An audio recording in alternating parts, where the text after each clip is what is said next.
આપણા દવાખાને પર પેશન્ટ આવી છે. કાકાને 2 ડોઝ પડી જશે. કાકાને 2 ડોઝ પડી જશે. બોલાવો.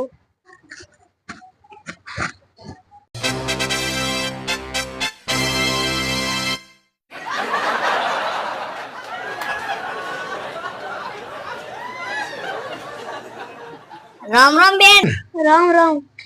ક્યાં બે ભઈએ બે હો. બોલો કાકા શું થાય છે? મારા 2 ડોઝ પડી ગયા છે તે દવા કરી આલજો. કાકા આ તો 3 ડોઝ સમ પડી જશે. કાલે મારા ડોહીએ હુખડી બનાવી દી ગા તે ખાધી. તો કાકા ના પરાય ને કરી ખાવાની. ના ચમ કરીને પાડું. હું ના પાડું તો મારા બદરી દાંત તોડી નાખે.